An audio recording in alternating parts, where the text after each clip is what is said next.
প্রধানমন্ত্রী নরেন্দ্র মোদি 2024-এ বিহারের একটা ইলেকশন মিটিংয়ে চিল্লায়া একের পর এক 3বার বলে কংগ্রেস ঘোর সাম্প্রদায়িক, কংগ্রেস ঘোর সাম্প্রদায়িক, কংগ্রেস ঘোর সাম্প্রদায়িক। এর সাথে মোদি যোগ করে কংগ্রেস জাতিবাদী, কংগ্রেস পরিবারবাদী, শিডিউল কাস্টের আদিবাসীদের অধিকার কংগ্রেস হরণ করে সেগুলো মুসলমানদেরকে দিয়েছে।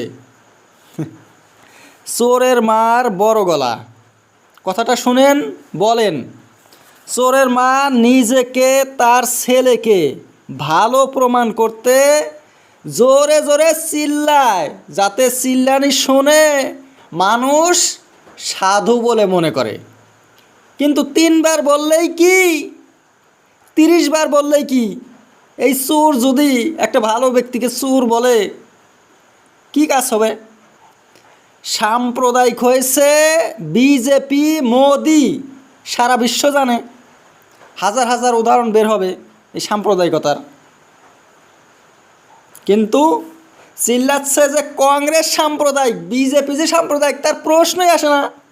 সাম্প্রদায়িক হয়েছে কংগ্রেস। বলছে ভারতের প্রধানমন্ত্রী নরেন্দ্র মোদি, বারাক ওবামা আমেরিকার রাষ্ট্রপতি বলছিল ভারতে রয়েছে সাম্প্রদায়িকতা, মোদি বিজেপি নিয়ে এসেছে সাম্প্রদায়িকতা। কে বলছিল?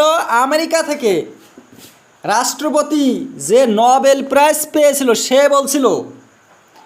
রাষ্ট্রসংঘ নরেন্দ্র মোদিকে চিঠি লিখেছিল এনআরসির যে সাম্প্রদায়িকতা সেটা নিয়ে। কিন্তু মোদি বলছে কংগ্রেস সাম্প্রদায়িক। হিমন্ত বিশ্ব শর্মা, যোগী আদিত্যনাথ প্রত্যেক মাসে মুসলিমদেরকে নাম ধরে ধরে গালি দেয়। সাম্প্রদায়িকতা, জাতিবাদ কাকে বলে আপনারা জানেন তো? তাহলে কংগ্রেস সাম্প্রদায়িক না অন্য কেউ? এই বিজেপি হইল সাম্প্রদায়িক। মোদি যেহেতু একটা বড় চোর, ওনার বড় বড় মিথ্যা কথা বলতে হয়, না হলে চুরি করা তো চলবে না। সোনিয়া গান্ধী, রাহুল গান্ধী সারা জীবন রাজনীতি করেছে, কিন্তু ওনাদের একটা বাড়ি পর্যন্ত নাই, একটা বাড়িও বানায় না। ইন্দিরা গান্ধী, রাজীব গান্ধীও নিজেদের জন্য একটা বাড়ি পর্যন্ত বানায় না। কিন্তু মোদি বলছে এই পরিবাররা নিজেদের পরিয়ালের কথা চিন্তা করে দেশ ছেড়ে দিয়ে আর মুসলমানদের অধিকার দিয়ে দিবে এই হিন্দুদেরগুলো হরণ করে, এগুলো বলছে মোদি। এটা কিভাবে? ভারতের